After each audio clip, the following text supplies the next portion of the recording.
But there's a price for my advice, Zen. You need to get me out of here.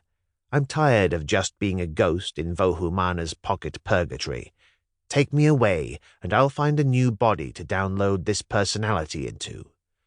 "That was the plan," said Zen. "That's why we came here, to get you away.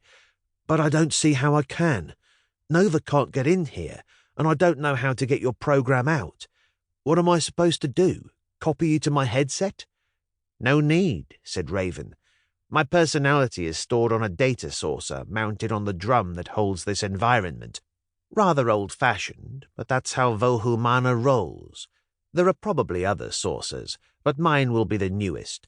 No other personalities have been added to this place since mine. All you have to do is—" A voice from everywhere suddenly interrupted. "Not so fast, Raven," it rumbled. A winged pug the size of a smallish mountain flew overhead, pitching the terrace into shadow. It hovered and glared at Zen and Raven while the downdraft from its wingbeats tore more planking from the old ship's hull. "I let Zen Starling in because I wanted to hear what he had to say to you. I'm not planning to let him out again. I've sent a shortwave radio signal to my shrine. The attendants have a team on the way. Don't worry, Zen Starling. I am already preparing a virtual version of you.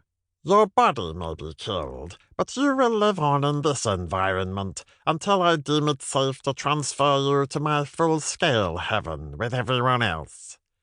"No," said Zen.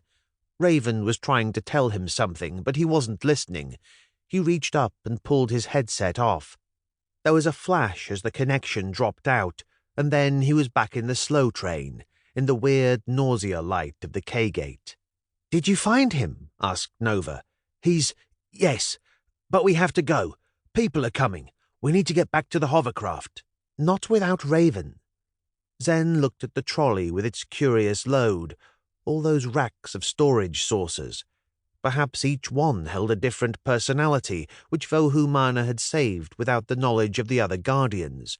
All sorts of forgotten tyrants and rebels erased from the data sea, but living on in the virtual spaces which that big central machine was generating. He scanned the racks and plucked out the least antique-looking saucer. "Is that Raven?" Nova asked. "Can we be sure?" "It's the newest," said Zen, "and Raven said he was the most recent personality to be added to the environment." The data saucer looked like a silver spaceship from one of the strange old black-and-white movies Nova liked to watch, but it was small enough to fit in the palm of Zen's hand. Along its rim, tiny embossed letters caught the light. "Also, it says Raven on it." He slipped the saucer into his tunic pocket. As they started to run back through the train, the Pegasus hologram appeared in mid-air ahead of them, shouting, "What do you think you're doing? Return that data storage device to its place." "He's only made of light," said Nova, sidestepping it and running on. "He can't hurt us." Zen put his head down and ran straight through the levitating lapdog. It yipped indignantly and flew after him for a way. "The others were right about you, Starling. You're nothing but trouble." They left the K-gate light behind and ran through the front two carriages. The doors were trying to shut, champing at the crate that Zen had left between them. Nova squirmed through and dropped to the ground outside, and a moment later Zen jumped down after her. "You won't get away with it, you know," shouted Vohumana's interface.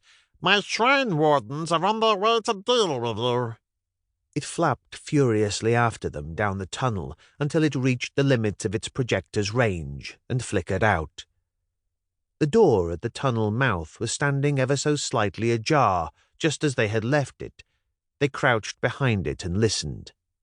"I can't hear anything except rain," said Zen. "Me neither," Nova said. "But if someone arrived while we were aboard the train, I might not have heard them. Maybe they're waiting for us. Or maybe they haven't got here yet. Vohumana must have thought he could keep us talking longer." Zen opened the door, and they stepped outside. The light hit them like an avalanche. It came from lamps mounted on 3 big vehicles.